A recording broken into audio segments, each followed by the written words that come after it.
पहलगाम आतंकी हमले को लेकर देश भर में रोष देखने को मिल रहा है। बुधवार को बागेश्वर धाम के पीठाधीश्वर धीरेन्द्र शास्त्री ने आतंकी हमले की निंदा की। उन्होंने कहा कि हिंदुओं के लिए सबसे बड़ी चुनौती ये है कि वो हिंदुस्तान में भी खतरे में है। यहाँ पर उनकी आबादी 80% है। बागेश्वर धाम के पीठाधीश्वर धीरेन्द्र शास्त्री वीडियो के माध्यम से बोल रहे हैं कि हिंदुस्तान में ही हिंदू होना अगर घातक हो जाए तो इससे बड़ा कोई दुर्भाग्य क्या ही होगा। पहलगाम में जो घटना हुई वो इस सदी की सबसे निंदनीय घटना है। उन्होंने न जाति पूछा कि ब्राह्मण, क्षत्रिय, वैश्य या सेवक हो। उन्होंने एसटी, ओबीसी, एससी के बारे में भी नहीं पूछा। उन्होंने भाषा के बारे में भी नहीं पूछा, बल्कि सिर्फ पूछा कि क्या तुम हिंदू हो, और इसके बाद गोली मार दी। इससे बड़ा दुर्भाग्य इस देश का कभी नहीं हो सकता। उन्होंने आगे कहा कि हिंदुओं के लिए सबसे बड़ी चुनौती ये है कि हिंदुस्तान में ही हिंदू होने का खतरा है। यहाँ पर हिंदू 80% है, वहाँ खतरा है। ऐसा इसीलिए हुआ क्योंकि हम बटे हैं। पहलगाम में 28 जिंदगियां उजड़ गई। किसी का भाई, किसी का पिता, उसका पूरा परिवार उजड़ गया। बालाजी से प्रार्थना है कि परिवार को न्याय मिले।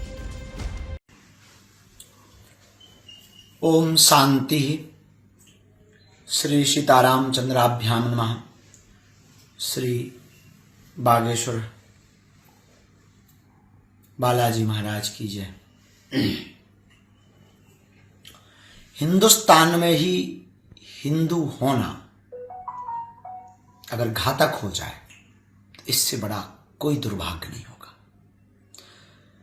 पहलगाम में जो घटना हुई इस सदी की सबसे निंदनीय घटना है। उन्होंने ना ये पूछा कि आप किस जाति के हो, ब्राह्मण हो, क्षत्रिय हो, वैश्य हो या सेवक हो। उन्होंने ना एससी पूछा, ना एसटी पूछा, ना ओबीसी पूछा, ना सवर्ण पूछा।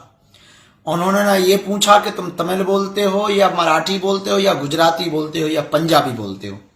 उन्होंने सिर्फ ये पूछा क्या तुम हिंदू हो, और गोली मार दी। इससे बड़ा दुर्भाग्य इस देश का कभी नहीं हो सकता है। हिंदुओं के लिए सबसे बड़ी चुनौती ये हो गई कि अब तुम हिंदुस्तान में हिंदू होने पर खतरे में, और वहां जहां तुम 80% हो। क्यों?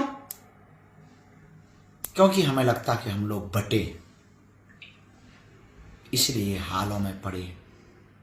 पहलगाम की वो 26 जिंदगियां, किसी का भाई गया, किसी का पिता गया, बच्चे बिलखते हुए, किसी का संसार बसने के पहले उजड़ गया।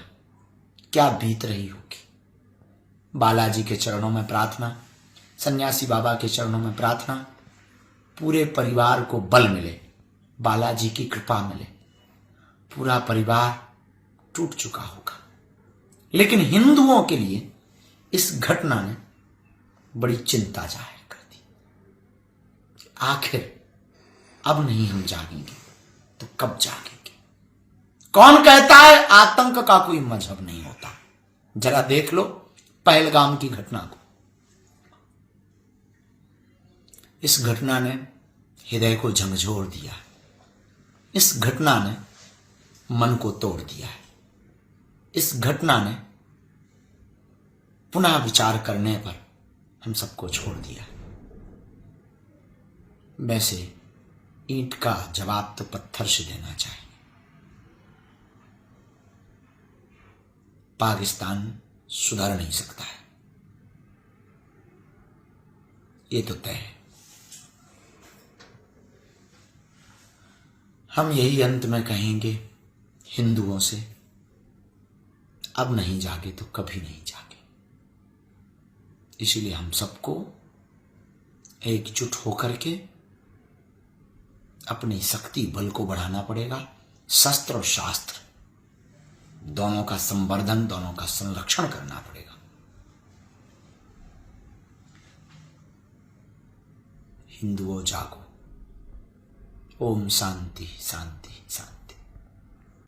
धीरेन्द्र कृष्ण शास्त्री ने इस घटना पर हिंदुओं के लिए बड़ी चिंता जाहिर की है। कौन कहता है कि आतंक का कोई मजहब नहीं होता? जरा पहलगाम की घटना तो देख लो। इस घटना ने हृदय को झंझोर कर रख दिया है और मन को तोड़ दिया है। इस घटना ने हमें पुनः विचार करने पर छोड़ दिया है। हमें ईंट का जवाब पत्थर से देना चाहिए। पाकिस्तान सुधर नहीं सकता। हम कहना चाहेंगे कि अगर हिंदू अब नहीं जागे तो कभी नहीं जागेंगे। इसलिए हम सबको एकजुट होकर अपनी शक्ति को बढ़ाना होगा। शस्त्र और शास्त्र दोनों को मिलाना होगा, दोनों का संरक्षण करना होगा। हिंदू जागो। न्यूज नेशन अब व्हाट्सएप पर खबरों के ताजा अपडेट के लिए न्यूज नेशन के इस QR कोड को स्कैन करें।